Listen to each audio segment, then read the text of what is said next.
Hello, everyone. Good afternoon. Happy Saturday. My name is Wilson Lee. I am the Vice President of Fundraising for the UCLA Black Alumni Association. Also, UCLA graduate of class of '98, economics. Go Bruins. We want to welcome you to our third annual Social Justice Summit. We want to encourage everybody that's on to please tag us on social media, on your Instagram and Facebook accounts.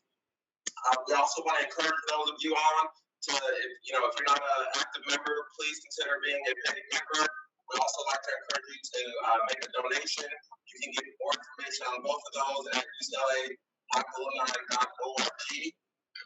Just a couple of housekeeping items. Everyone except for the speakers will be placed on mute until it's time to ask a question, and then you will be allowed to speak when time is allotted for questions. If you're not that familiar with Zoom, you'll have a couple of different viewing options. One is just to see the speaker talking. The other option will be to see everybody who's online with us today. We do encourage you to reach out to one another in the chat feature. If you've seen, see an old classmate or somebody you haven't talked to in a while, please don't, feel free to say hi and connect. We want to use this as an open forum. The forum will be moderated, so that way we can prevent any sneak attacks from whoever wants to disrupt this positive and, building conversation. Without further ado, I do want to bring some people might call a non-traditional route to graduating. She started, her freshman year at UCLA and finished 20 years later. But we all know that we're on our different paths, of course, in life. She's also a former UCLA homecoming queen. She's also a fraternity sister, a sorority sister at Sigma Gamma Rho, and she's also the co-creator of Let's Play Productions. So without further ado, he got caught up, but I'm here. Thank you so much, Wilson, for that introduction. Thank you, everybody, for joining us this afternoon or evening, depending on what coast you're on. We are beyond excited about this panel. This is actually our fifth one in 4 days. So hopefully you've had a chance to join us for the ones that we've had before now. But thank you for being here for this one. My name is Michelle Johnson. I'm the presiding president of UCLA Black Alumni Association. I always start off with this. I'm wildly biased. I think that we have the best Black Alumni Association in the nation. So I let the folks know that up front. On behalf of our officers, our board of directors, our members, our donors, our community partners and friends, I want to warmly welcome you to the 2021 summit. For those of you that don't know, UCLA Black Alumni Association was founded in 1968 with a mission to be a source of support, networking, and engagement for our alumni, as well as providing much needed scholarship dollars. We have been blessed to raise just about $6 million over the course of time in our effort. And despite 2020 being a very difficult year, we raised over $1.5 million just last year. So we're grateful for the scholarships that we're able to provide to incoming students as a result of that. Black Bruins and Black Bruin alumni have been involved in some of the greatest movements and accomplishments and advancements of social justice throughout history. If you did not know that, from Angela Davis and Jackie Robinson to the Freedom Fighters and Bunchy Carter, the divestment from South Africa, and even on campus, just greater representation for our students, faculty, and staff. Black Bruins and Black Bruin alumni have always been here fighting for those equalities and those equities in justice. So as we move out of what was probably one of the most disruptive years of our lifetime, we're hopeful in 2021. Many of us were glad to see 2021 come and 20 go. We're hopeful in a great many things, but we're also very sober in our expectations, because we know where we are, we know what's around us, and we know what brings us here. Social justice is not accomplished with the change of a president. We'd be foolish to think that. It's achieved by the sheer will of a community to educate, to organize, and to lift its voice to be heard. UBA takes that responsibility very, very seriously. And so we're here now at our third Social Justice Summit, despite COVID, despite the craziness that we've witnessed as a country in recent days, determined to make an impact. That's the word for us this year, impact, in 2021.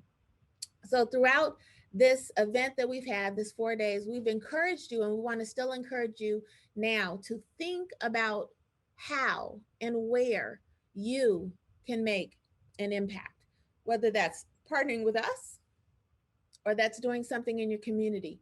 Find a way to make an impact. As a volunteer organization, we know that we can't do this alone. We can't. So we rely on the strength of our partnerships with our fellow alumni. Today's event, that brings me to now. Today's event, you guys have to know, was the first panel that we thought of doing months ago. And who knew that we would find ourselves in such a time as this, just days removed from the most bold-faced display of white supremacy I think we've seen in a long, long time, this display at the Capitol. At this time, I want to be able to turn this over to our moderator for the anatomy of a racist. That person is Dr. Gina Fontaine. Dr. Fontaine earned her MA in general psychology from Pepperdine University.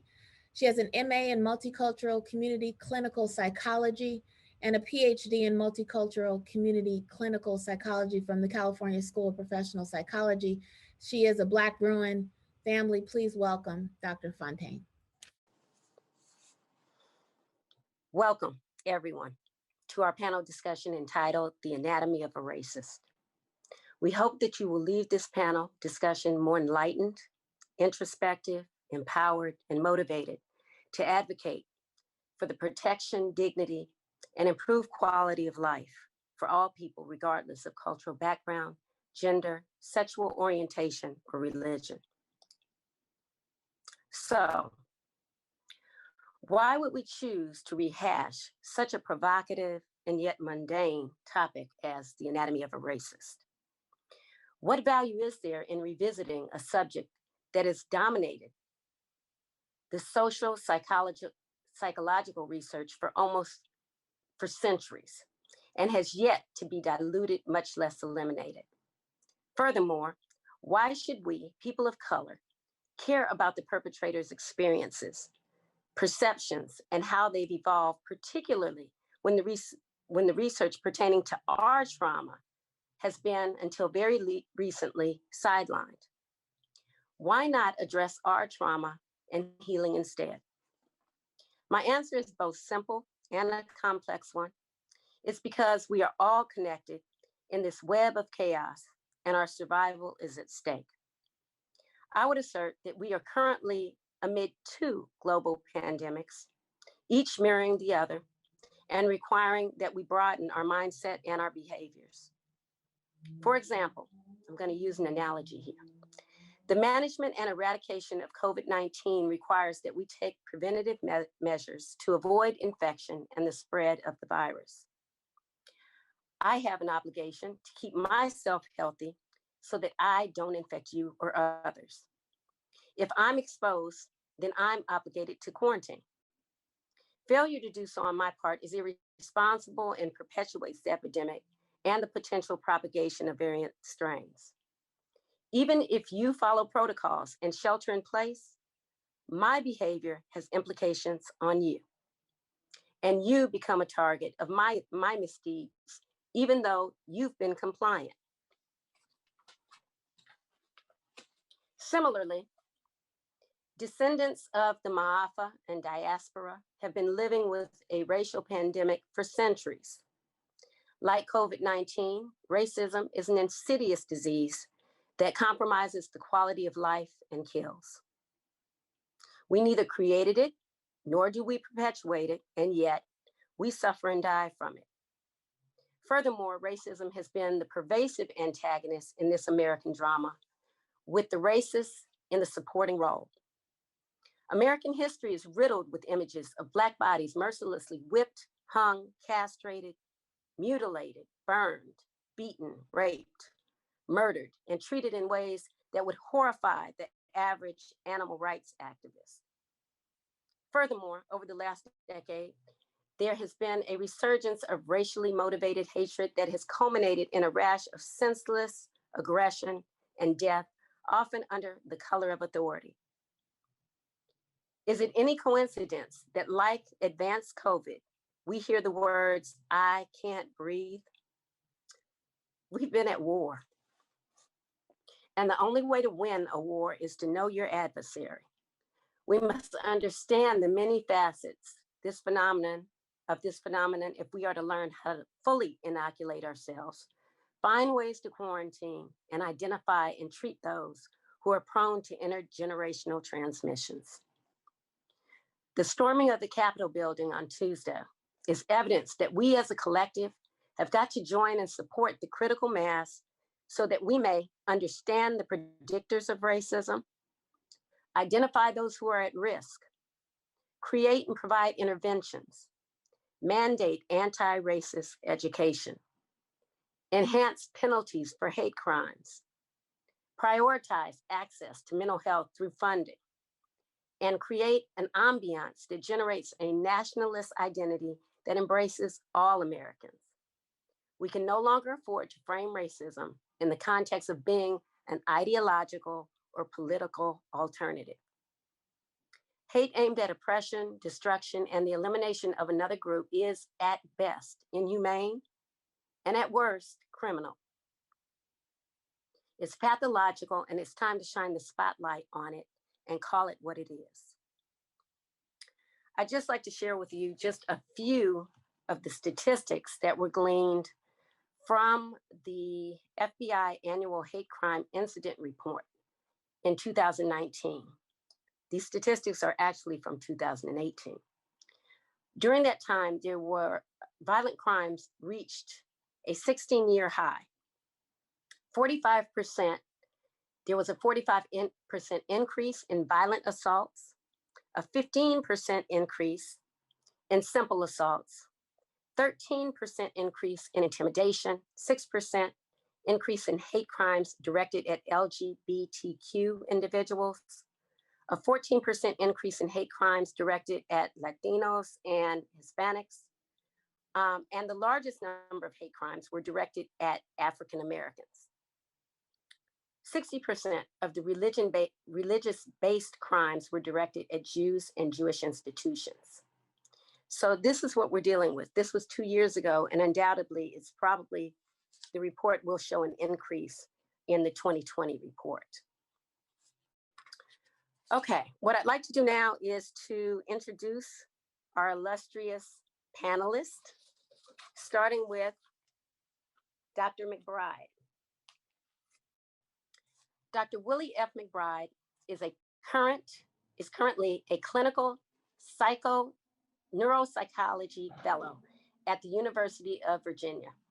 He completed his doctorate of philosophy and clinical psychology at the Virginia Consortium Program in Clinical Psychology in 2018. His past research investigated racial bias on personality assessment measures.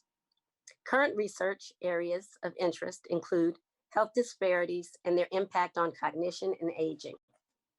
He also serves on the executive committee for the Society for Black Neuropsychology that was formed to increase the optics of the field of neuropsychology in the African American community. He is originally from Louisville, Kentucky. While his career path has taken the trajectory toward neuropsychology, he holds a passion for improving Black male mental health. Thank you, Dr. McBride, for being here with us today. Thank you for having me. Absolutely. Dr. Raymond Winbush is a research professor and director of the Institute of Urban Research at Morgan State University. He received his BA in psychology from Oakwood University and earned both his master's and PhD in psychology from the University of Chicago. Having received numerous teaching awards, he has taught at Oakwood, Alabama A&M, Vanderbilt, and Fisk universities. He is the author of numerous articles and has published 4 books: The Warrior Method, A Parent's Guide to Rearing Healthy Black Boys; Should America Pay? Slavery and the Raging Debate on Reparations, Belinda's Petition, A Concise History of Reparations for the Transatlantic Slave Trade; and the Osiris Papers, Reflections of the Life and Writings of Dr. Francis Cress Welsing. He has lectured in Europe, Australia, South America, throughout the United States, Africa, and the Caribbean on the contributions of Africans to world culture.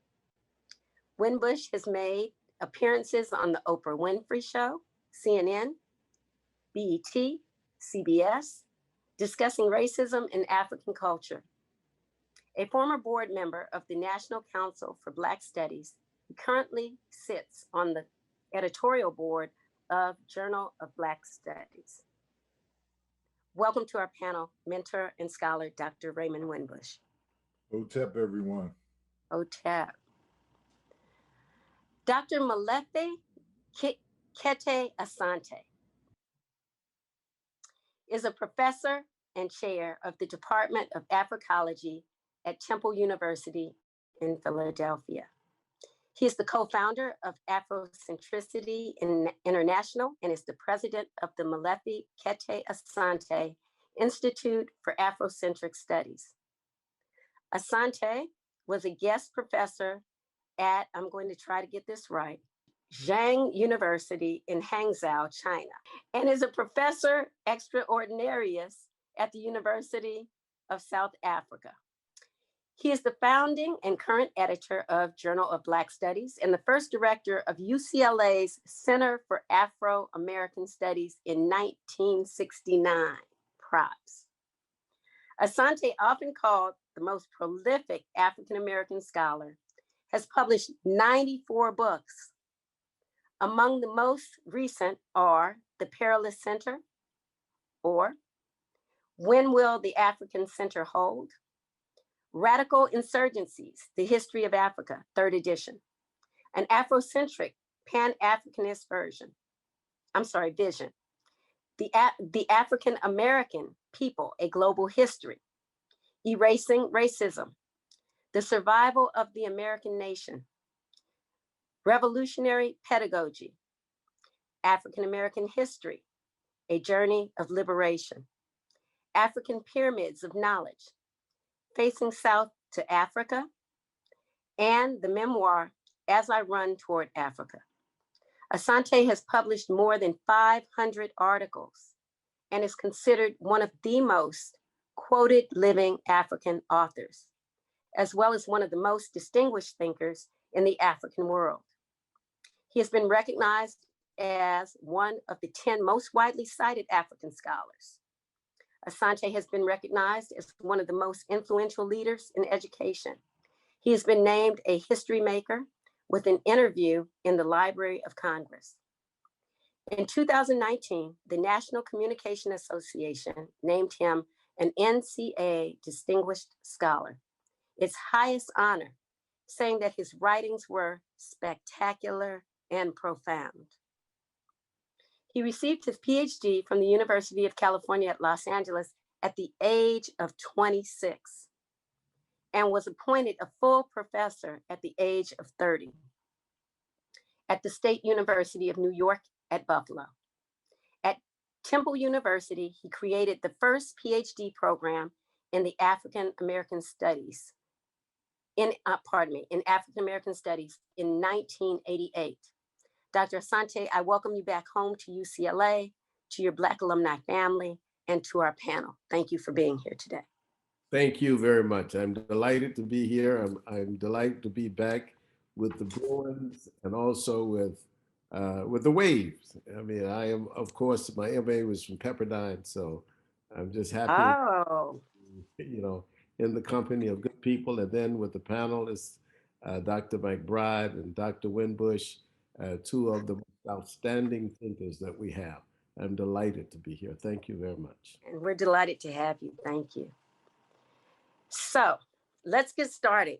Gentlemen, I think it would be impossible to initiate a conversation about the racists without first defining the context in which they move. And that is the context of racism. So I'd like to start off with why don't we define what racism is and try to distinguish it a little bit from prejudice and discrimination, because I think folks have a tendency to use them interchangeably. So can we start with that? Anyone? Well, let me start a little bit. Racism to me is a system. It is, we tend to, confuse the term, as you said, Gina, racism, race, and racist. And those are three different things.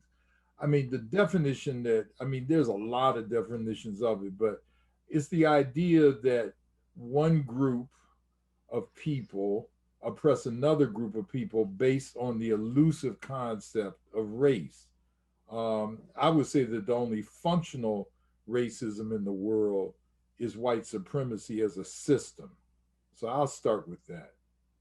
Well, you know what? I would like to, if I can, to also augment that conversation, because I think it is extremely important to say that system, but it is a system that is organized by white people.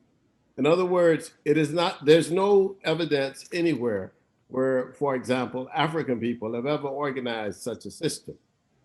It is a system organized by white people to enforce hierarchical ideas in society. And these hierarchical ideas are justified in the society by the ascriptions to which white people have assigned to people on the basis of color. And of course, the only people who even came up with these classifications were white people. And they came up with the classifications, whether you take Linnaeus, Buffon, or Blumenbach, they came up with these classifications, and then they said, this particular color and this particular person has these characteristics. White people did that. I mean, this is why we have such unflattering characteristics given to African people who are the mothers and fathers of civilization. The unflattering characteristics were given because they do serve the purpose of what we know as white supremacy or white racial domination. And I call it the doctrine of white supremacy because there is no such thing as white supremacy, but it's the doctrine of white supremacy, which is fueled by this illusion of race. And I would like to add to that in terms of thinking about the system. How do you implement that system? For me, as a clinical clinician, I want to impact your beliefs. I want to impact your culture. I want to impact your behaviors, and I want to impact your emotions. So the trickle down effect is that you're impacting all three of these areas. And thinking about how we treat depression or treat mental illness, you impact all three of those areas. So this system has been like a leaky faucet, just been trickling down all of this disease to the people, and is impacting everybody in this country, to where we are, looking at these behaviors and the views that are white supremacists and how they impact us on a daily level. Thank you very much for that. It's interesting because it's not uncommon to hear European descended Americans say, well, that was racist what you said.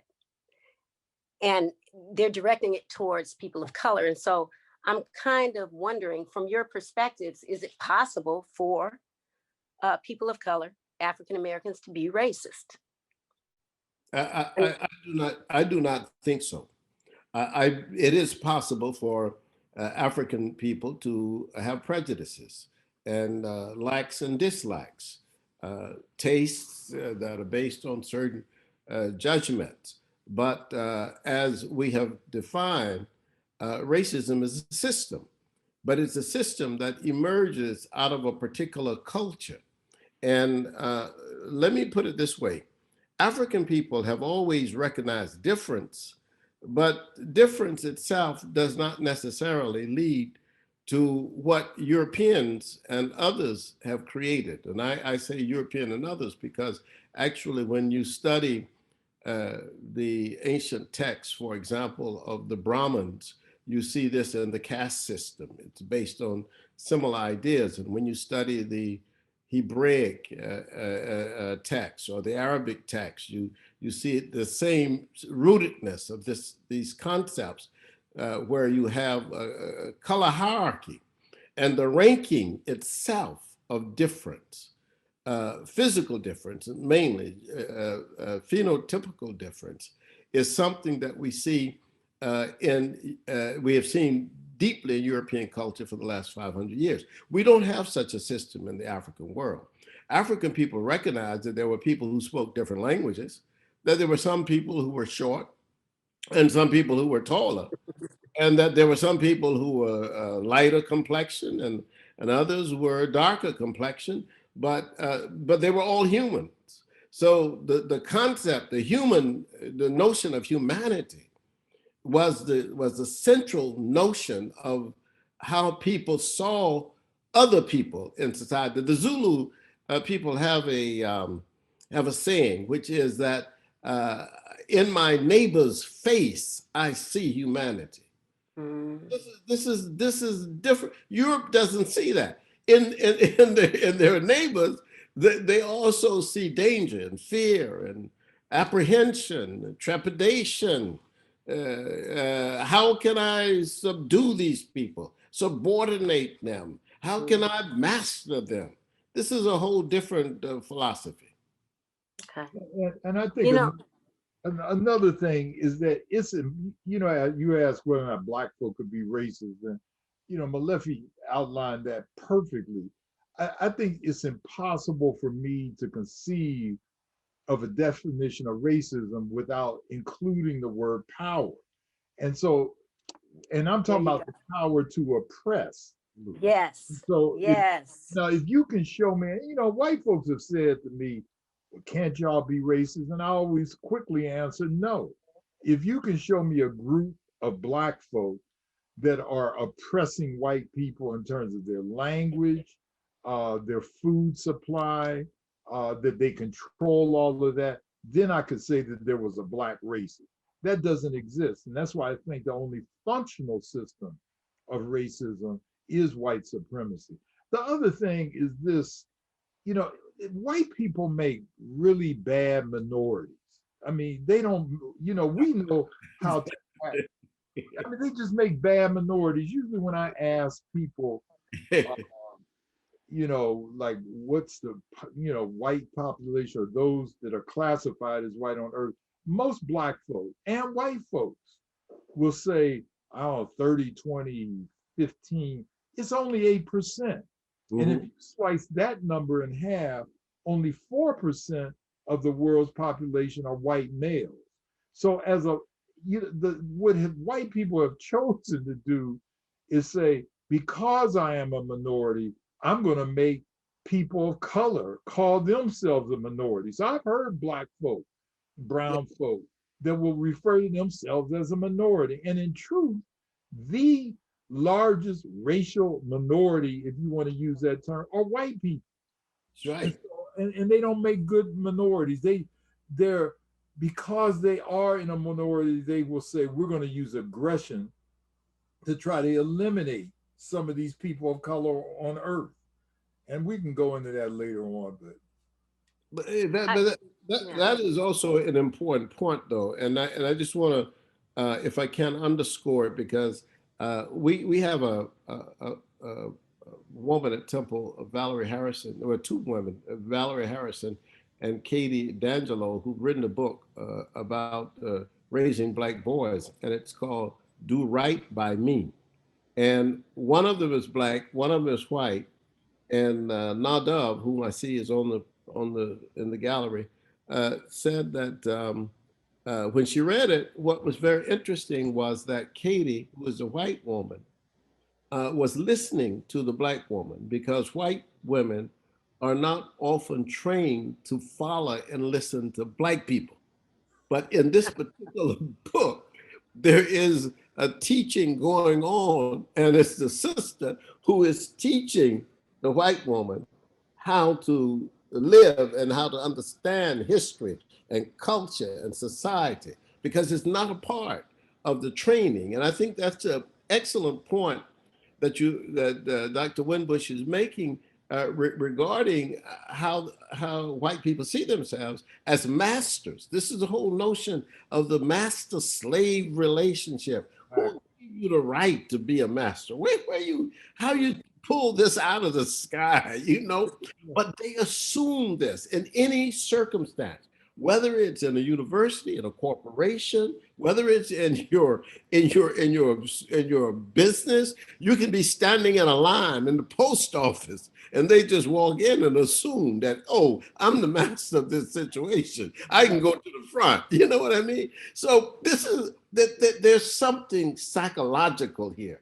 There's something, and I don't want to call it a mental illness like some people, because if it's mental illness, then they may not be responsible. But if they are responsible, we got a problem. And that's what we are seeing every day in our society. Exactly. Yes.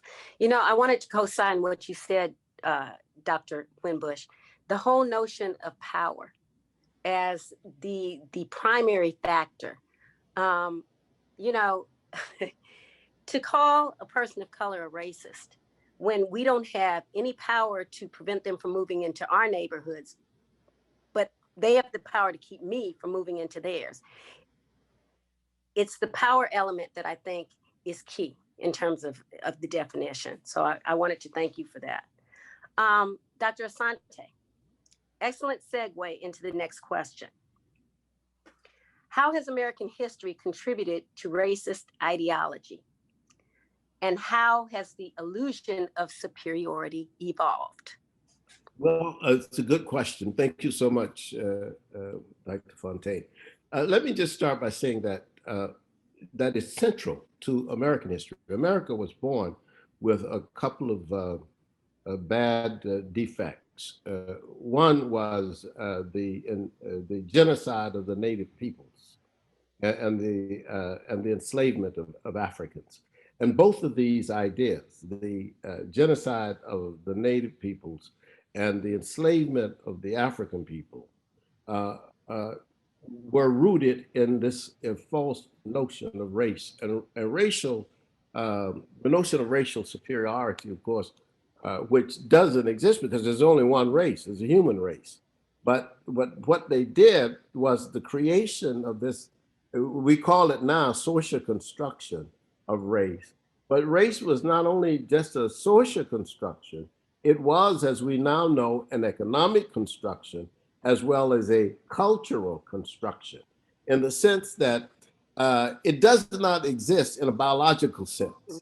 There is no notion of biological race because we're all of the same race. We're all the same people. We're all the same. Everybody came from Africa. We're all Africans in that sense.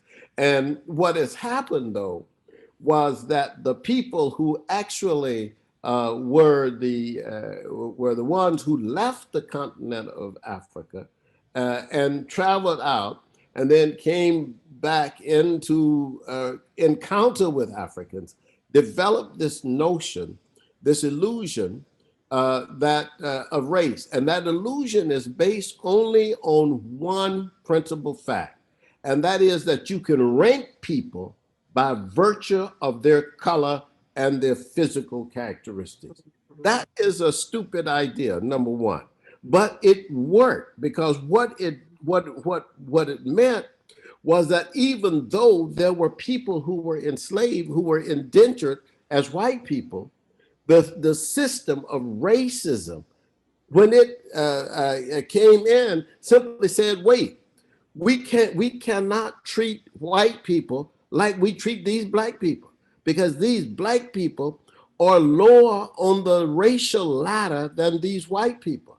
We've got to give them a different status. The black people are heathens. They are savages. They are barbarians, et cetera, et cetera. You got to pile all this stuff on them. And then you have to say, we have the right to control them. But as I said to you earlier, I don't think it was just Europeans. I think the Europeans perfected it. But if you go back to Shem, Ham, and Japheth in the Bible, you see it in the Hebrew text. If you go back to Islam, you see it in the word Abdul, slave. If you go back to the Brahmins in India, you got the Dalits at the bottom. Why? When in fact, the Indo-Aryans invaded India and then put the darker people in the bottom. So it's a crazy system. So the people who created the system master that. And in the United States of America, of course, it has worked to create this notion of black inferiority and white superiority. And of course, it's made black people themselves crazy because we sometimes have assumed the role of feeling an inferiority. And that's a problem. Right. Absolutely. Okay. Thank you. Dr. McBride? Yes. I'm just thinking about how from the training that I've gotten, we learn about seminal psychology studies and what the media and what society has done. We live in a delusional society. In this society, to think that white people are superior to all other races, as Dr. Asante and Dr. Winbush have talked about. And as a clinician, I look around and I say, that person is walking around with a psychiatric disorder. That person is walking around with a psychiatric disorder. There's something wrong in this system that we have created. And, my job is to go in and to figure out, how do I get these individuals to stop believing this delusion? Because it is a delusion. And it is one of the hardest things to combat because delusions are not entrenched in reality. There's no reality to this. Nicely. So you have to be very diligent about how you tackle these problems. Thank you. Next question. Are racists a homogeneous group? Well, see, here we go again. I mean, I think that racism is a system, and those who practice what the system spews forth are racist. So people will ask me and say to me things like, well, don't you think that David Duke is worse than Donald Trump as a racist? Like they want to put it on some kind of continuum and stuff like that. Or aren't those who say nigger worse than those who think nigger? To me, it's all part of the same system. So are there different types of races? I mean, a lot of white people have written, about types of races. I think white people or people classified as white all operate and derive strength from that system that they set up as a minority to make sure that they are living and can expand that system to benefit them. Late Dr. Francis West Welsing said the only people that can get rid of racism are people classified as white. But the burden, of course, is when racism occurs, that they act like black folk can get rid of it or brown folk can get rid of it. When people say types of racism, I think you're a racist, and if you practice it by saying, I'm going to burn a cross in a brother or sister's yard, that's a form of racism. I think if you think it and say, I wish these, I feel threatened by a moderate conservative black man called Barack Obama becoming president of the United States, you're still a racist.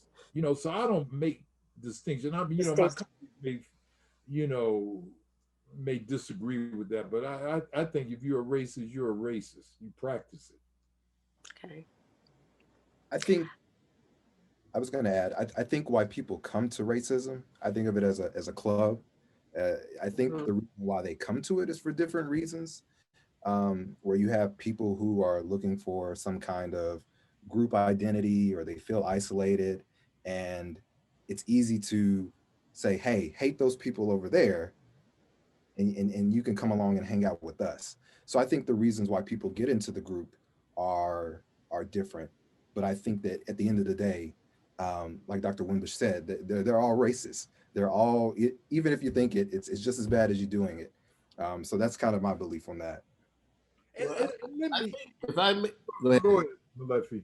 Well, I was going to say, I really appreciate what both of you have said, and I understand where you're coming from on this, and I certainly appreciate the perspective.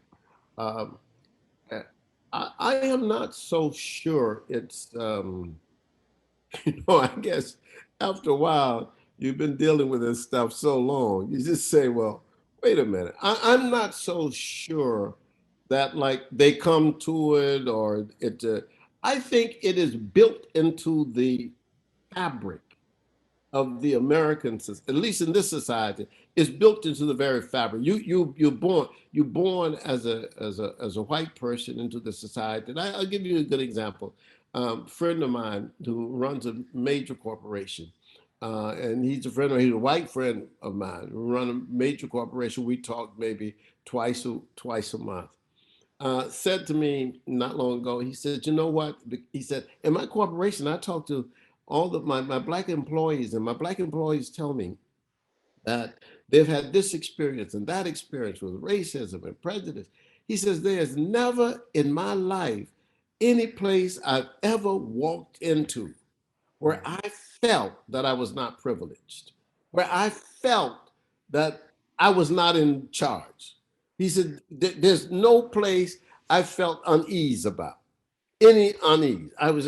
So that's why I'm saying that beyond this notion that somehow white people we can sit them down and talk them out of racism, that what we've got to talk them out of is this whole notion of ascribing to other people this racial ladder, this notion that there are certain traits. So that the white policeman today who sees a 19-year-old black man walking the street at 2 o'clock in the morning has a certain perception that's based on the ingrained notion that being black is a negative thing. That policeman would not have if it was a white boy at 19 walking the streets at 2 a.m. You see? So so when we ask about where does it come from? How do we change it? What we've got to do, what I think we all have to do. And this is one of the things that's most prominent in my own thinking with my colleagues, is we have got to attack this whole structure that was created by these guys who claimed that there were 5 races or 4 races, and the Aryans were at the top, and the Mediterranean, the Alpines were next, and the Mediterraneans, and then the blacks at the bottom. We've got to attack that structure. That's the creation. That's the creation of the illusion. That's totally false, and it's an illusion that operates and keeps people participating in something that is very dangerous in the world, and we've got to get rid of it. I think that one of the big campaigns that we have is let's get back to humanity. Let's get back to dealing with the whole idea that that African culture, that culture is more significant than this illusion of race. And culture we can talk about because we talk about ancestry, and we talk about traditions, and we talk about rituals. All those things we can talk about.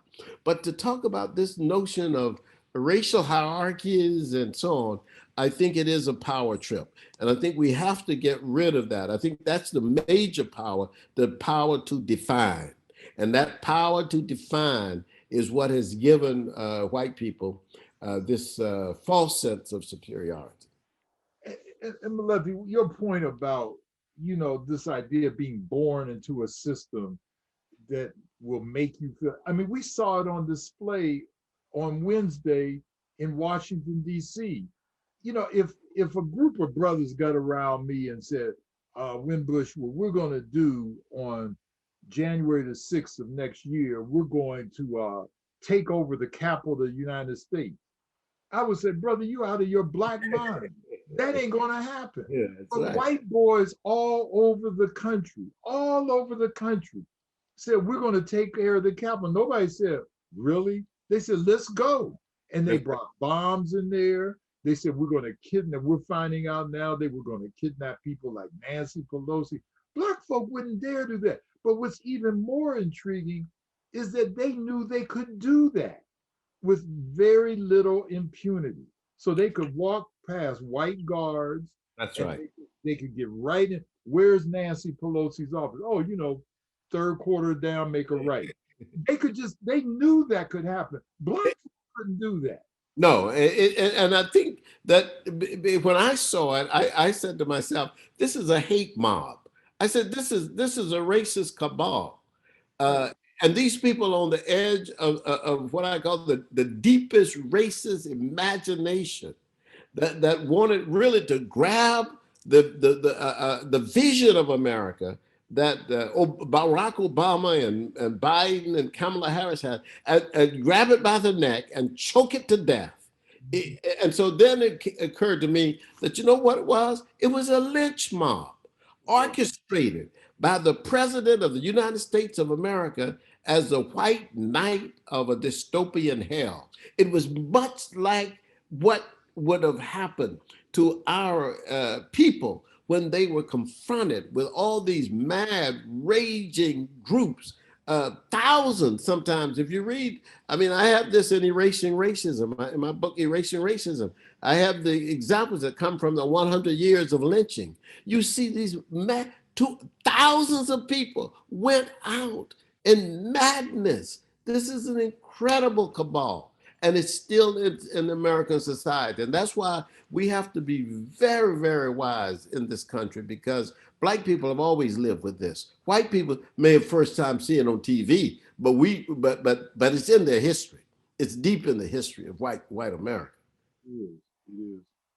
Gentlemen, I think what we're going to do right now is just take a pause and see if there are any questions coming through the chat. Michelle, do we have any questions that we might need to address? So there was a question very early on about power that I will bring up if I can find it. I apologize. The question was, if we vote against the rights and privileges of others, i.e. immigrants, is that not us using a form of power to disadvantage others? And is the misuse of power to disadvantage others not the definition of racism? Well, Neely Fuller says, if you do not understand racism, white supremacy, what it is and how it works, you will be confused by everything you think you understand. I hear Black folk, and I ain't gonna start talking about ADOS, because some of you know who that is or what that is. But some Black folk, I've heard them say, well, these immigrants are taking over our country. No, they're not. Right. That's another myth that Donald Trump really threw a match on and made Black folk buy into it. See, I don't think that Black people, I mean, this sounds like a truism, Malefi and Willie, but I don't think that Black folk are immune to imbibing some of the things that racism perpetuates. So you hear Black folks say things, well, them Mexicans taking my job. Like Black folk are waiting in line to pick green beans in California. They're not. But see, Trump has said that. Yeah. I looked this brother down from Atlanta today on a video, Vernon Johnson. He was eating a raw hamburger, something that black folk don't. He's the guy, I don't know if you've seen him in Atlanta. He claims to be a Democrat, but today he switched to being a Republican. He was eating a raw hamburger and was in that crowd on Wednesday and Wow. said that we've got to take our country back. You know, I ain't gonna use the N word here, but please, if you know what I'm talking about, please. What country is he trying to take back as a black man? He's being used. And a lot of us are used as fodder to further the system of white supremacy. That's Clarence right. Thomas's wife, you probably heard over the weekend. Clarence Thomas's wife, who's white, by the way, was cheering on the people. In my own hometown of Baltimore right now, we've got, what's that dude that's head of HUD, what's his name? Ben Carson. Ben Carson is he has something wrong with him. He is drunk. He is drunk deeply from the well of white supremacy. And so a lot of our people are affected by this stuff. They feel they're messed up. You know, Bobby Wright, the late Bobby Wright used to call it menticide. Yes. So I'll stop there on that. No, it is a good question. It's a sad situation because what has happened again, they bought into this notion of, they bought into the false illusion of race. And there are black people who believe that race, again, I go back to that racial ranking. There are black people who believe that black people are at the bottom of that racial ranking. And therefore, you get the Ben Carsons. Therefore, you get the Clarence Thomases. You can get them because the notion of the hierarchy of races, which is central to that illusion, where white supremacy as a doctrine says that white people are at the top. That means that everybody else, if you're in the system, you have to figure out where do you place. The Asians have to figure out where they place. The Mexicans have to figure out where they place. And that's why you can get black people cheering on people when they see that these immigrant children are being put into cages. And some black people would cheer that on because they see that too, that these people are not on a certain level as they see themselves. And what they're talking about is again, that whole notion of hierarchy, you see, the toxic relationship with other people. And that's what we've got to do. I mean, there's some people who even believe that race is approved by nature or, and by God. That God, if God gave these things and created this thing. No, God may, or the deities may, and nature may have given us humanity, but this notion of the separation of humanity based on physical characteristics and ascribed to by all kinds of other traits, that's humanity did that, you know, and we have to realize that the acceptance of difference and the respect for life and the dignity of being human is central in terms of the way African culture operates. That our commonalities outweigh our differences. See, Thank you. this is. We have to Thank be very careful about. We have to be very careful with indoctrination, thinking about the mind. I'm a neuropsychologist, so I study brain behavior relationships. How does the brain impact you to make you do behaviors? And there's indoctrination all around us. The media is one of the biggest driving forces Yes. for it. You know, so we have to be very careful. Yes. Trump supporters are indoctrinating themselves to any type of reality. Mm-hmm. Even when you present, hey, this is an apple in my hands, Mm-hmm. they say, no, that's Yes, not an apple. So it is a very deeply entrenched Mm-hmm. delusion that is passed on to some Black people, Mm-hmm. and passed on to other people. It grabs whoever is nearby. And if you're not psychologically sound enough, if you haven't studied in the scholarly work to combat that, Mm-hmm. you could unconsciously be impacted by that. Absolutely. The brain has a way of taking in information when you don't even think that you're taking it in. So we have to be very careful about what is coming out and And people like Donald Trump and people like his followers who will tell you, no, no, no, no, this isn't right. This is left. This is left. So we just have to be very careful about those things. It's a very scary situation. Brother Willie, Thank you. can I ask Brother Willie something, Gina? Like, Sure. real quick, just real quick. Like I see, maybe it's just me, but every time I turn on a commercial on TV now, I see a black man with a white woman, or vice versa. Is that a form of indoctrination, Brother McBride? It absolutely is. Every psychologist, evil psychologists, those who use their powers for evil in advertising, there are studies that show how I can manipulate you in a way to get you to be more interested in this product or more interested in engaging in this behavior that you're not even aware of. I can touch your amygdala. It's a part of the brain, the emotion center of the brain. And I can impact you in a way to where you're going to have a reaction every time you see this. I think about how PTSD, traumas, okay? A person who has been told black people are dangerous, black people are dangerous, black people are dangerous, black people are, yet in their life, they have never encountered a dangerous black person. But yet they are very sure that a black dangerous person is around the corner. Yeah, sure.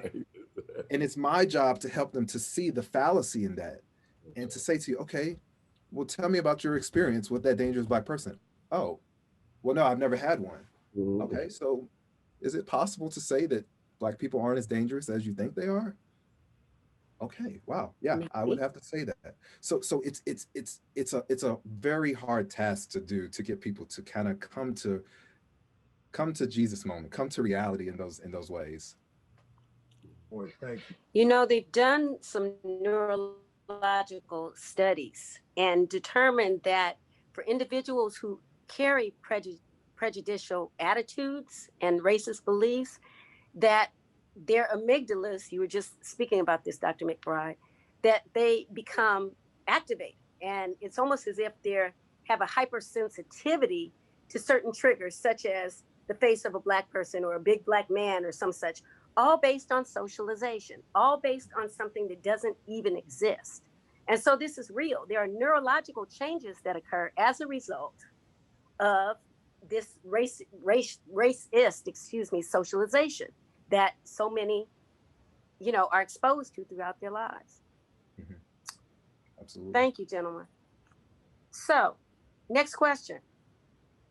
What is the allure of neo-Nazi organizations? In other words, what benefits does membership in white nationalist movement provide to racists? And tangential to this, and I want to hear this from you, Dr. Ray, how does the issue of white identity factor into all of this? Well, it's about being, there's also, there's all these, measures in psychology, like T.W. Adorno's book, The Authoritarian Personality. We know that people classified as racist tend to be very authoritarian. We see this in police department. Police have one of the highest rates of divorce, and many of the reasons for the divorce is that they have been violent in their marriages. And I'm talking about men and women police. I'm sorry, Dr. Ray, can I stop you there just for a second? Can you please explain to the people what it means to be authoritarian? Some may not know. Well, Adorno was this Jewish psychologist right after World War II who looked at why did people follow the Nazis and Hitler during World War II. And so Adorno made an authoritarian scale, and he wanted to see what traits were characteristics of people who wanted to control people. And racists score very high on his scale in psychology. So the Authoritarian Personality, he wrote this gigantic book that is still widely quoted to describe people who are racist and so forth. Wrote it, I don't know, 70 years ago or something like that. So anyway, if you look at the characteristic, they're fearful, they want to be authoritarian, they join groups that they feel will give them their manhood, and in some cases, their womanhood. There's a study now that I think is out of University of Michigan where they're saying that women who are white supremacists tend to have authoritarian husbands, boyfriends, brothers, a male figure. So they're I think the fear is what we've been describing too, the fear of being annihilated. One of my colleagues at Morgan State, Linda Lubert, she's an economist. She said if the present rate of intermarriage just continues at the present level, and is actually increasing in some areas, that there will be no more people classified as white on earth in 600 years. Now, none of us will be around at that time, but I think when in the 60s, when I heard white people say they're going to marry your daughter, it's this fear, or during lynchings, they took the penis of black men. All of these things is this idea of sexuality and being with a white person, is particularly the white male. It's at the bottom of all of that.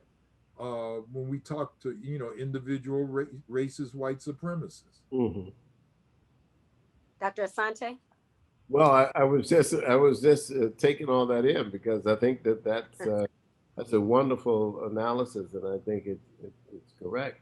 I just probably, if I could add anything to that, what I would say is that in the 1930s, when the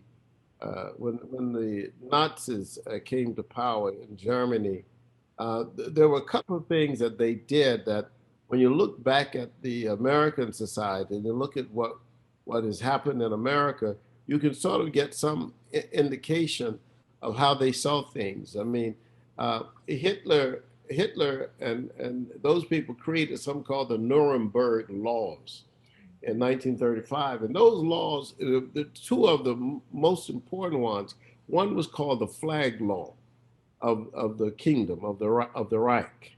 And the other one was the Race and Citizenship Law. Now the first one, the Flag Law of the Reich, I mean, this is important for racism and the notion of how they constructed this notion against the Jewish people, because there was a German ship that docked in New York City in 1935, and then it had swastikas on it. And 5 people from New York City got up and took down the swastika and threw the flag into the Hudson River. Mm-hmm. And they were then brought before Judge Louis Brodsky, who acquitted the people and then condemned the Germans for coming into New York with the swastika. And so what happened after that was that the Germans created this law because that there were only certain people who could fly the Nazi flag. In fact, Cordell Hull, who was the Secretary of State of the United States, gave an apology to the Germans for the Americans having thrown the flag into the Hudson River.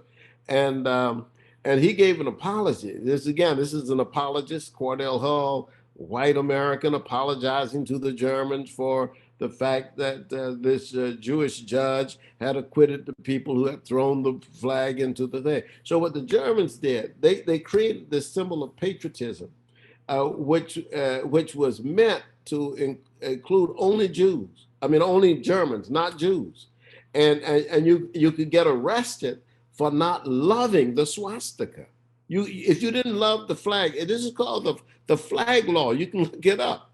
If you didn't love that flag, you could get arrested. And you had to embrace it, although it was against you, against your life as a Jew. So eventually they outlawed and said, well, Jews cannot even use that flag. You can use the Star of David, but you can't put that swastika in your hand. It is too powerful for you, you see? And then they created the Race and Citizenship Law. That was the second one, which was a two-tier system, which said that you had to have German blood. And this is the other thing that Trump said the other day. I don't know whether any of you have ever seen my little book called The American Demagogue, Donald Trump and the American Presidency. I talk about this in there because what Trump what Trump said. He said, I'm German. I have a German brain. I have German blood. And this is the Nazi talking. That's the Nazi talk. That's the talk, that's their concept. That somehow, which is totally unscientific. There's no scientific, you don't have no German blood. There's no such thing like that, right? But, Turn it but that's what, fast. yeah, but that's precisely what they did. So what does it give them? It gives them a sense of identity, but also gives them a sense of community, that somehow they're better than other people. And of course, it Right. also, to me, seems like that it may be a fear of being inferior to other people. Yeah, definitely. You know, it seems to provide the same benefits that any gang would provide. Absolutely. You know, a sense of identity, belongingness, um, acceptance. You know, it's interesting, and this will allow me to move into the next question. There's been a lot of research over the last 80, 90 years or so about the traits of a racist. And it's interesting to read the literature because some of it's very contradictory. Um, and when I refer to the traits of a racist, I'm referring more to those that are on the extreme end, the white supremacist, neo-Nazi breed. I'm wondering what you all have to say about that. Do you actually ascribe to the notion that they share a certain trait pattern or not? I found it to be so. I'd like to hear what you have to say. You're probably right. I'm not an expert on this, but I do know that this notion of fascism, the notion of the fascist notion, is a political ideology where you have some people who believe that they have an exalted, elevated sense of their race above all other people, and and they stand always for an autocratic government headed by a dictator.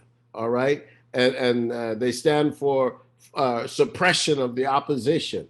That's what fascism is. So when you hear people talk about Antifa, what they don't tell you is what Antifa is. What is Antifa? Antifa simply means anti-fascist. Because, and that's what they don't want to say. They don't want you to know that the whole word is anti-fascist. Well, so the people who are anti-fascist, what they're saying is we're against those people who want to exalt and elevate their race above everybody else, and who want to stand for regimentation and dictatorship by a single leader and so forth. So the way I look at it when we start thinking about this, I mean, I think it's extremely important for us to see that no, there are these people who are quite clear in their own heads that what they are talking about is if they could have a white nation. That's what they are searching for. And their community would be a white nation. But this nation has gone beyond that. There cannot be a white nation anymore. There's not even, it wasn't even possible at the beginning. And now, certainly it's not. That's the bind that a white racist finds himself or herself in. That it is not possible in the United States of America to see in the future that this is a white nation. And the only way they can do it if they had a fascist government who went around and said that they're going to destroy everybody else who wasn't white, like the Germans attempted to do in the 1930s and 40s. Thank you very much, gentlemen. Next question. Can racism be measured? I can definitely try to speak to that. There are a number of measures that have been developed throughout the history that have looked at different types of racism. One of the things we run into is as time has moved on, it until with Trump or more with Trump, it wasn't fashionable to be explicitly racist. But now, it is in terms of what we see with the rhetoric that President Trump and his followers espouse. But there are a lot of things that look at what we call implicit bias.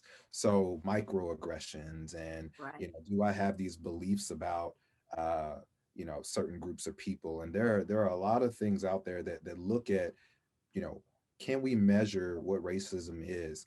I kind of want to go back to the personality traits of some of the people that ascribe to or are in this group. They're distrustful.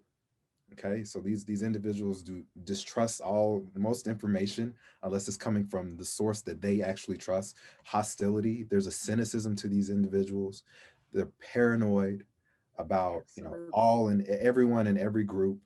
And again, that authoritarian personality style is really central to their core beliefs. Absolutely. Thank you for that. Yeah, I appreciate. And I'm sorry. I just wanted to say, I wanted to clarify that when we refer to authoritarianism, we're referring to the type of individual that says, do as I say, not as I do, comply with what I tell you to do. Children are supposed to be seen and not heard. And so this is what we mean when we're referring to that term. Extreme. I'm sorry, go on. Dr. Asante? No, I just wanted to agree and appreciate Dr. McBride for his knowledge and on these matters, because that's far outside of my ability or knowledge to discuss the measurement to that. But I just wanted to emphasize that something that I had said earlier, that racial hierarchy, I think, is practiced sometimes among ourselves, that we sometimes practice racial hierarchy, and we particularly do it. Yaba Blay has done this work on colorism, that the Blackish are often the most discriminated, even among ourselves, and that if you look at the Dominican Republic, in the Dominican Republic, they kill Haitians, and so you say that there's that the Dominican Republic people, the majority of them are definitely have African background. So what's going on there? And I think it's again that white race notion has seeped deep into the whole system that we operate on the basis of it, that the cultural mindset often differentiate people's behavior, and also the notion of color. And I just want to put that in there. Sometimes we don't put that in there, but I think that colorism is also really deep, I know, sometimes in our families. And I think Malevi, I agree with that. And we've got to keep thinking of racism as a global system as well. Yeah. It's not confined to the United States. That's right. A few years ago, I had to give a lecture in Australia, of all places, and I had forgot my comb.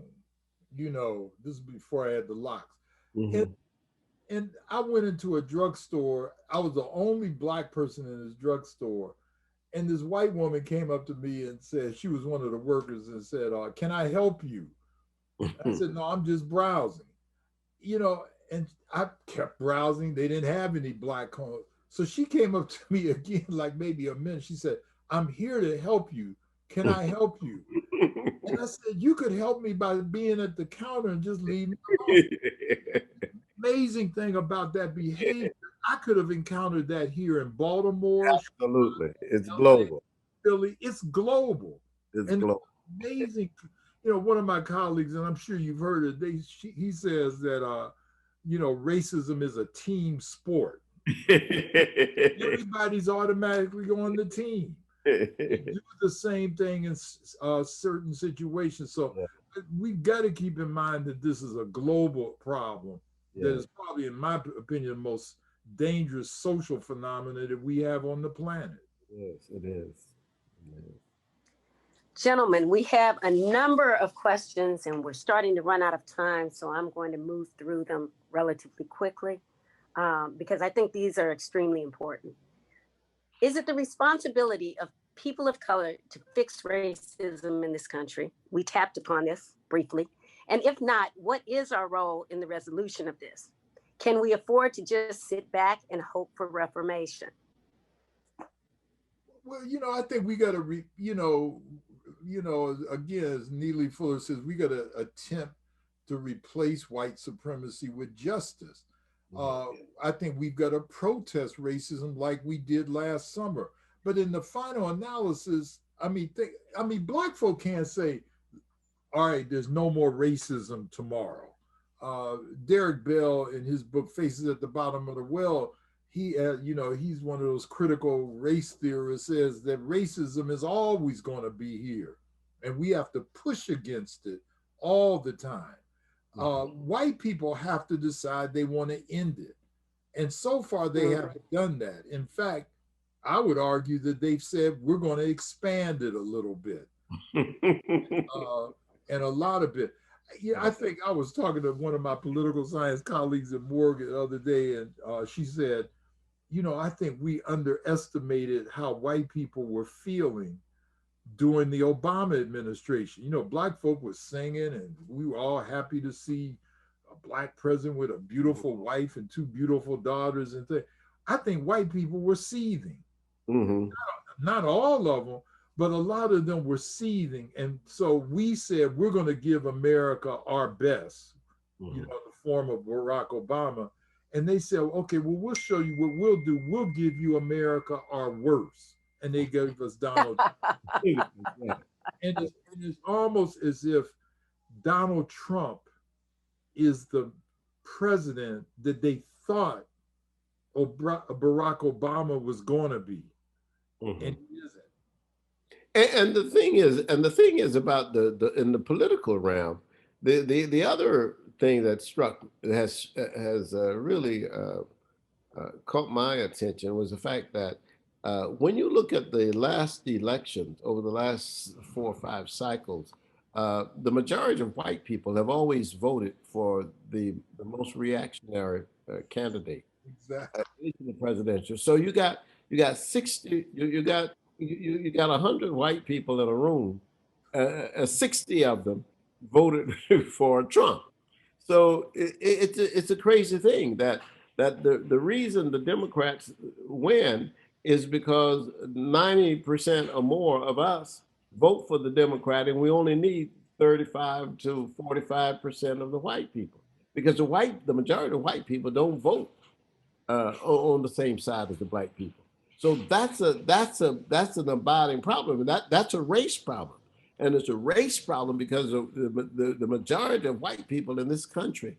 Basically, the reason they are seething is because they believe that that the more progressive the country is, the more power they will lose. But here's what I would like to recommend. I just would like to recommend, not that we can do this, but I think that if white people just stop killing Black people because of race, that's one thing they can do. Just stop this notion of, because you're Black, and you bring fear to me. Just don't even understand it. Because there was a time when during the enslavement that they didn't think of Black people as, well, not so much did they think of us, I should say, as being scary. But after the enslavement, they said we're dangerous people. But stop killing. White people need to stop killing any people because of race, religion, or gender. They need to stop divesting people of economic power just because they want to demonstrate their power. They need to stop assuming that Black people are criminals by color or caste. They need to stop protecting police and security forces and politicians who trade in superiority rhetoric or racial rhetoric doctrine. Stop promoting white people who preach racial superiority, and stop advancing organizations that discriminate on the basis of race.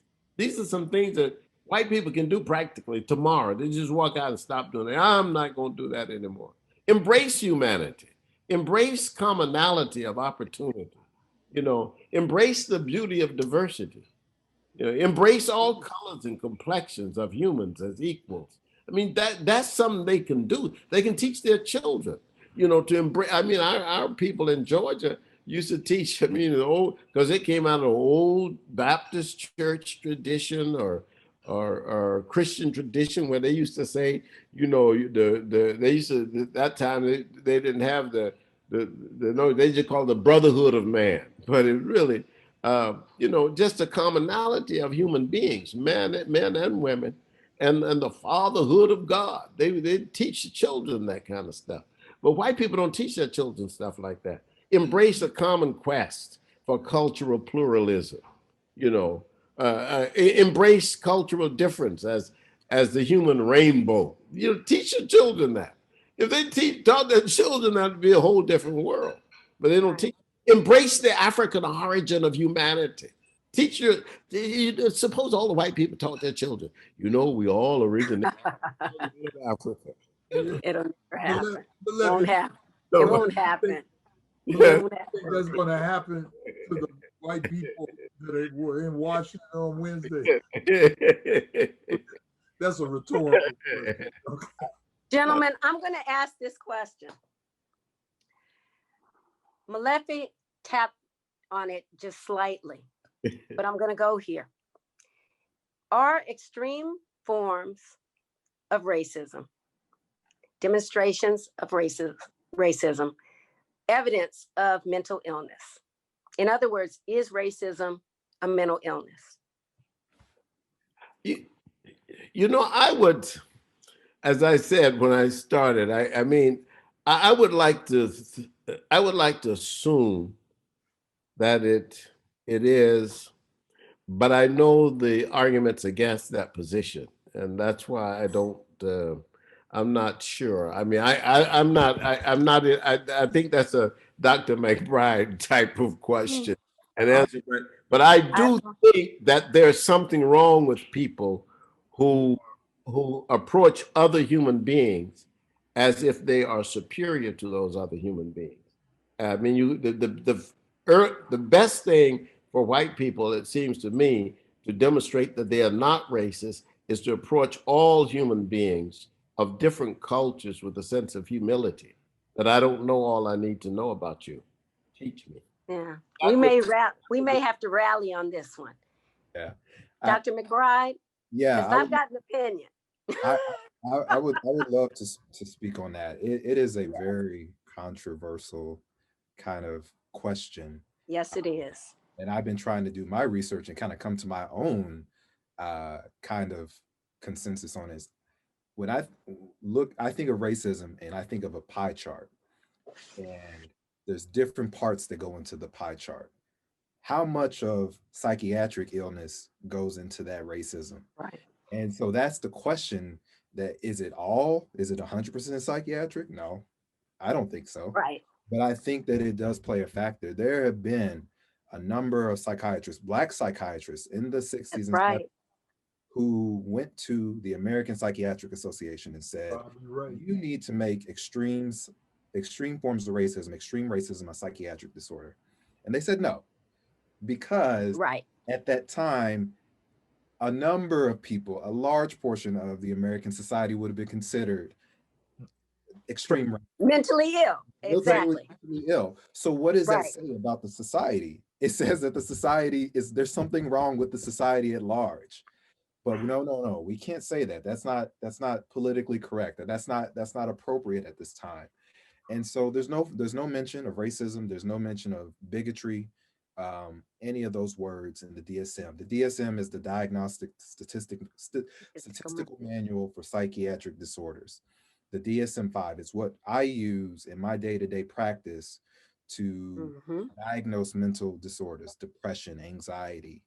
And so, but yet they say, back in the 1800s, there was a American physician who said Black slaves who tried to escape, they're suffering from a mental disorder. So why is it okay that we could say that, but we can't say that a large portion of these people are also suffering from a mental illness?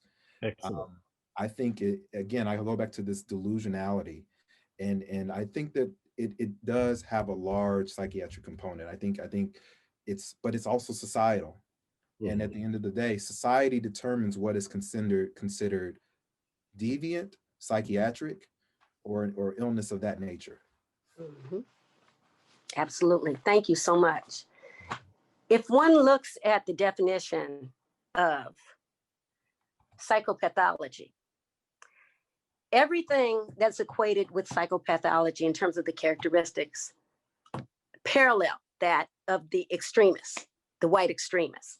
And I'd like to just provide a quote here from, this is The Psychopathic Racial Personality by Bobby Wright.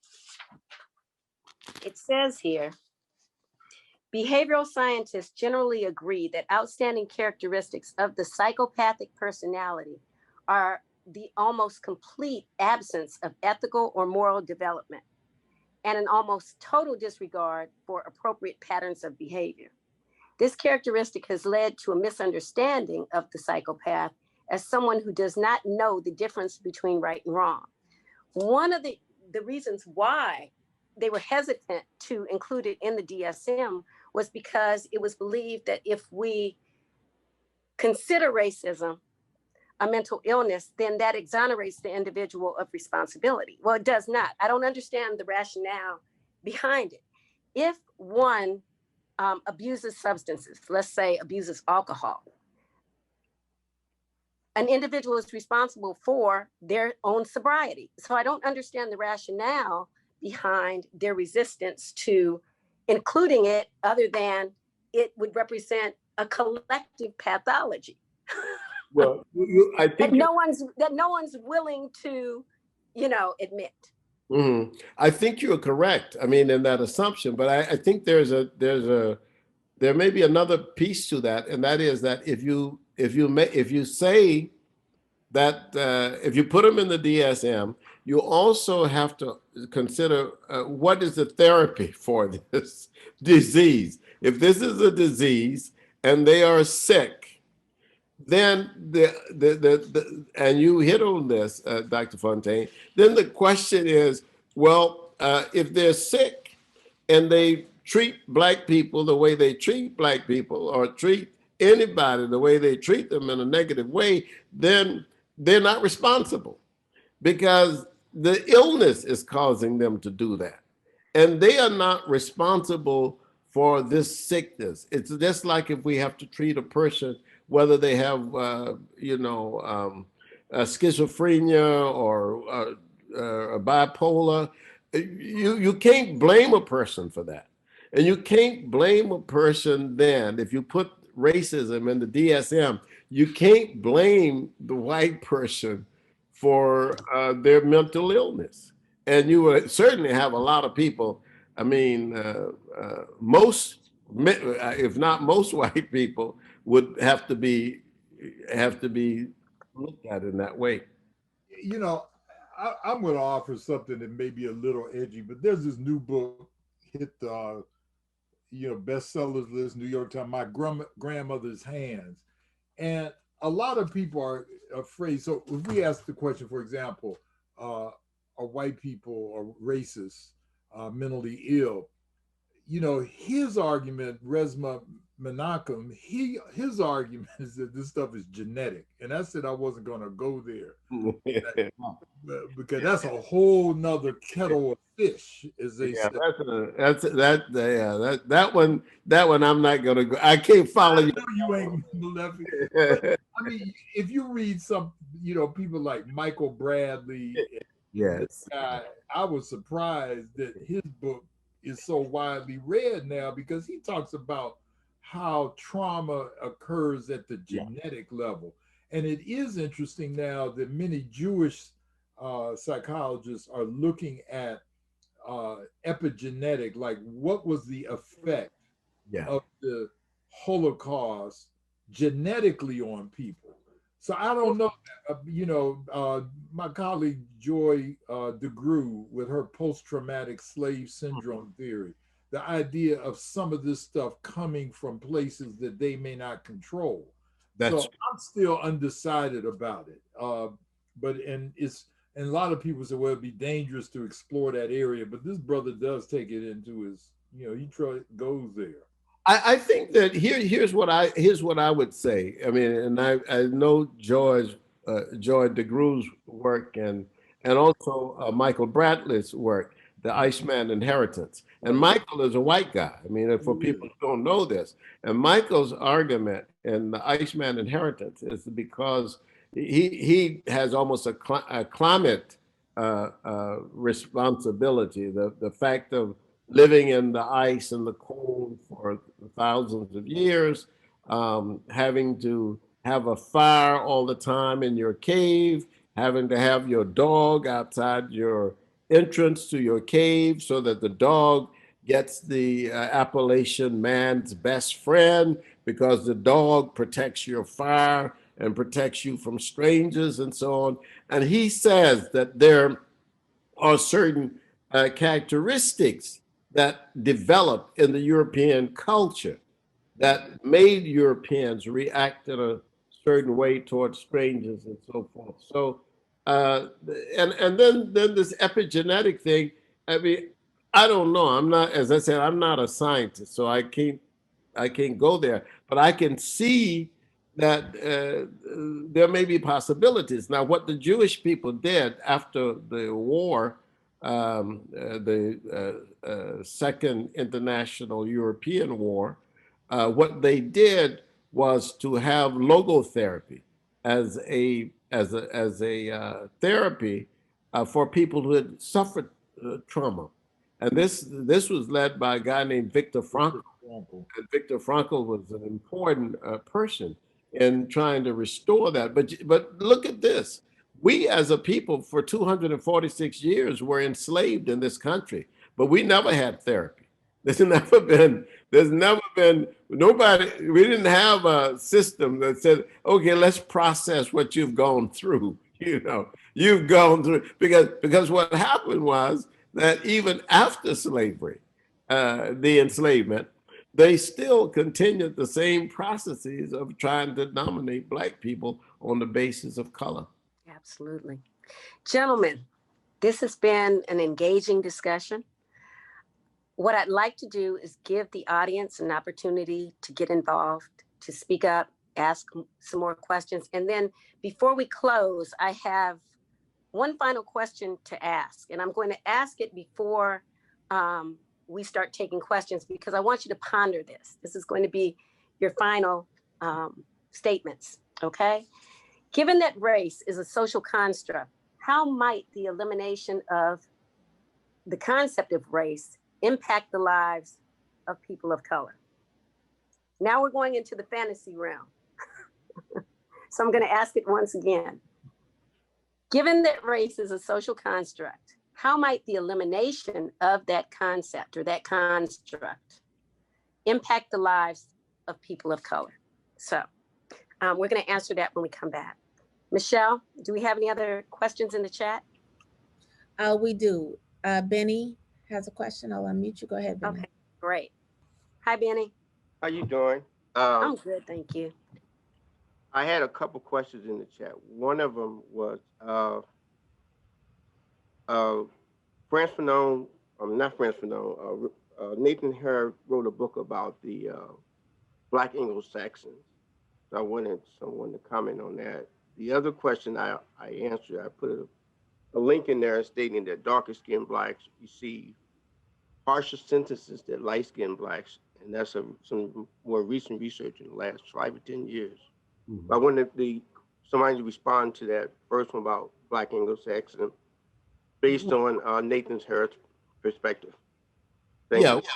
Yeah. Well, Nathan Hare, in fact, that book really was a book that really gave him a lot of visibility and made him the first director of Black Studies at San Francisco State.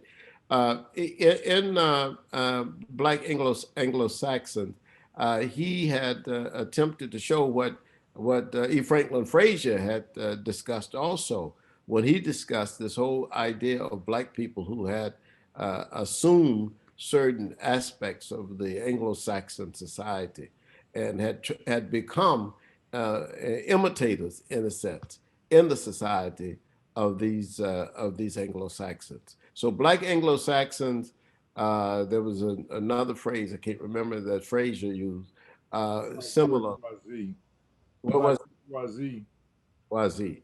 So it's that kind of thing that I think he was talking about. But I think that we're at the stage now, particularly with the Afrocentrists, where we're really talking about African narratives being examined from the standpoint of African agency.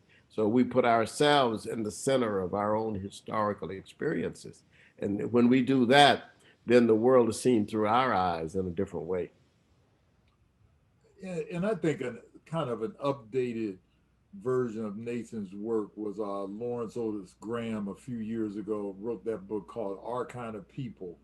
There's Yeah. always been like this segment in our community that while Black, being African is important, they want to talk about the class issue as well. Mm-hmm. Lawrence Otis Graham did that a lot. So did Franklin Frazier, you said, Malefi, and Nathan, talked about, he was kind of in the middle of those two. Mm-hmm. Right. Thank you for your question, Benny. Okay. The next question actually came from two people, from Marcia Richardson and Michael Malik, kind of different versions of the same question. They said, how can we really expect for the white establishment to readily relinquish its power, which will result in the dismantling of systemic racism? Isn't this what they fear? Dismantling of their power? And Michael said, can we really ever expect them to do that? Are we waiting in vain? Well, I don't think they're going to do it deliberately. I mean, and I don't think they're going to do it in any kind of rational way. I think that what happens, as we have seen, for example, in the political realm, is that it is a situation that little by little, what happens is that the weakening of that whole a wall that they've created, that illusion of white supremacy, the doctrine of white supremacy, the illusion of white superiority is shattered. I remember when I grew up in Georgia, Black men could not drive tractors for the city. You couldn't drive a tractor. In fact, there were some situations where they had the idea that Black people should not get training to do anything that was considered skilled. And of course, it was like apartheid in South Africa. It's the same thing, that somehow, because black people, black athletes could not be pitchers, could not be quarterbacks on integrated teams. But bit by bit, little by little, these things have been proven, kind of stupid. So I think that that's what will happen. That's the way I see it. I see it. It will break down quicker, at a deeper pace, at a faster pace, because now we're having, people seeing that, you're not smarter than any Black person. You're not smarter. You're not stronger. You're not more beautiful. I mean, what is it? You don't have anything on Black people. So that's what's happening now. And the more that happens, I think that we will see the diminishing of a lot of the extreme racism. I want to follow up on that, Dr. Sante. You bring up a good point, and I think that as a clinician, as a psychologist, I want to know, what is that unconscious drive that is just driving someone to feel this fear? Like, what are you afraid of me as a Black man? What is that deep-rooted fear that goes back to at the beginning of time, where you can't let go of that? And I think of, as with racism, the power that we've been talking about. Power is addicting, okay? It activates certain parts of the brain, and you want more of it. It's a drug.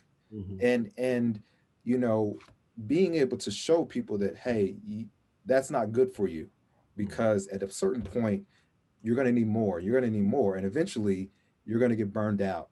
And the outcome of how you hurt other people, other groups of people, is going to be so large. So let go of that power. I don't know if they will willingly give it up, but it needs to be let go of, because it's not good for our trajectory. Mm-hmm. Yeah, I'd like to weigh in also. Power concedes nothing without a struggle, and no one's going to surrender anything for any reason. They never have, and I don't believe that they ever will. I think now's a time where we have got to push. We're in a transitional stage, in a transitional period where We've got to join organizations, join that critical mass, as I said in the beginning, and demand that some things change. We're still lamenting the same issues that were, during Reconstruction, during the Civil Rights era, nothing has changed substantively. And so the question is, what are we going to do? Dr. McBride, you brought up the whole issue of wanting to understand the psychology of it. What is it? Where does this irrational fear come from?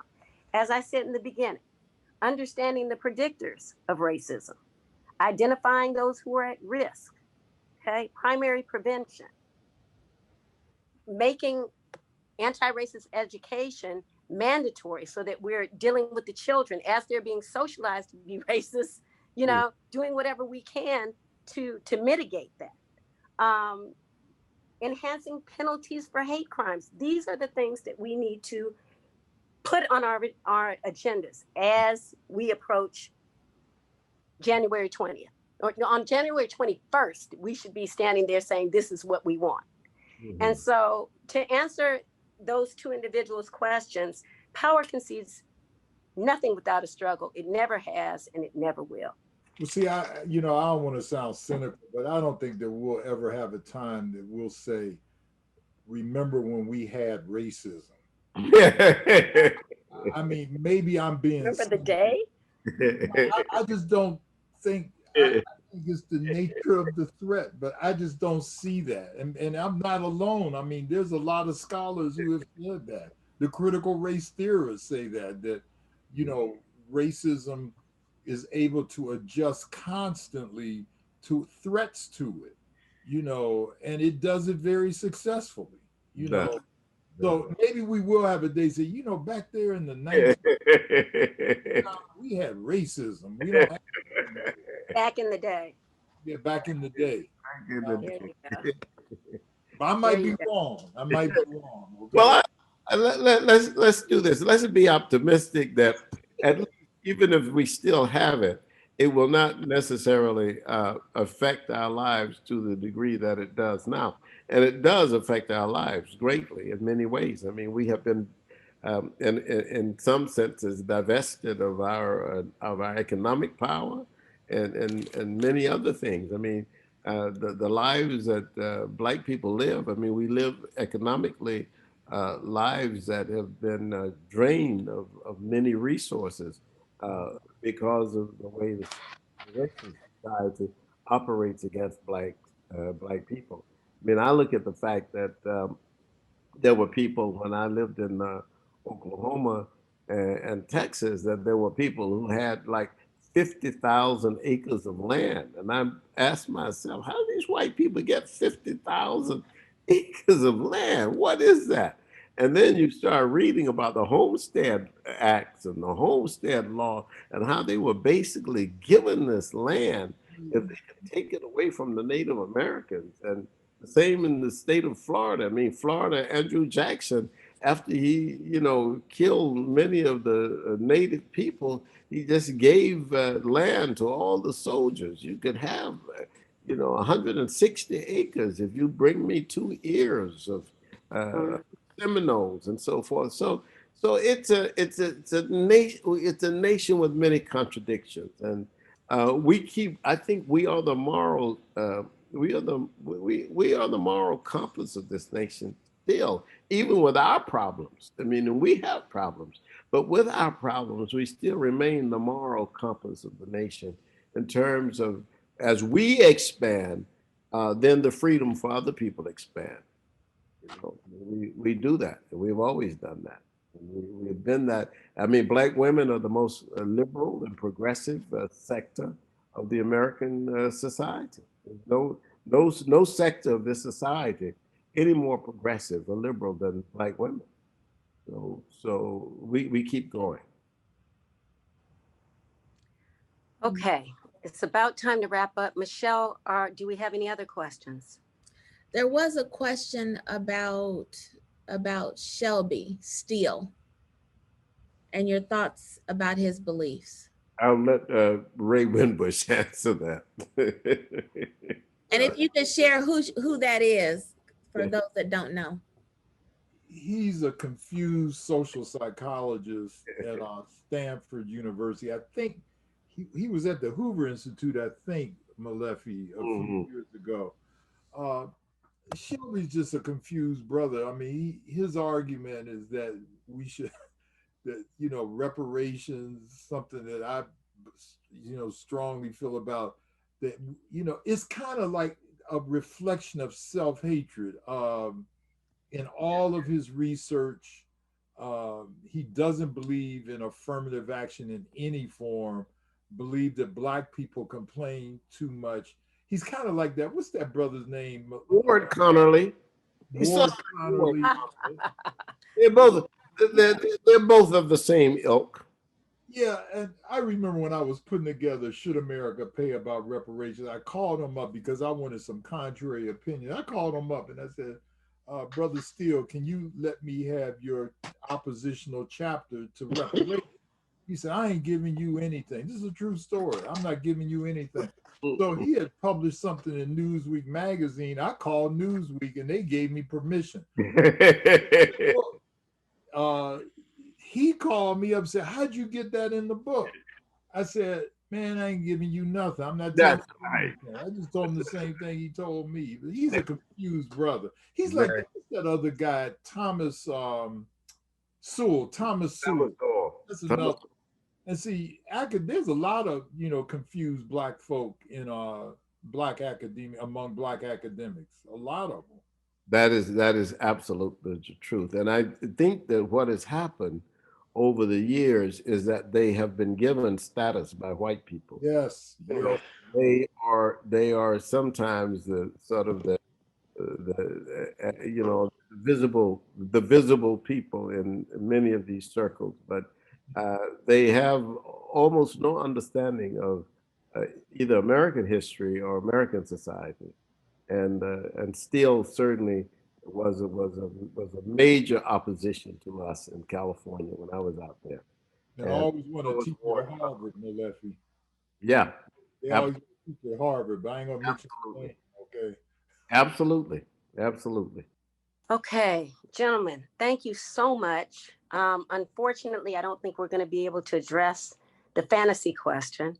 But I do want to thank you for being here, for your contributions, and for the lively discussion. I'd like to also thank all of my fellow Bruins, my family, for being here. You could have been anywhere else at 4 o'clock on a Saturday afternoon, and you chose to be here to address the issues that are so relevant and so important to our continued health and well-being. So I thank you for that.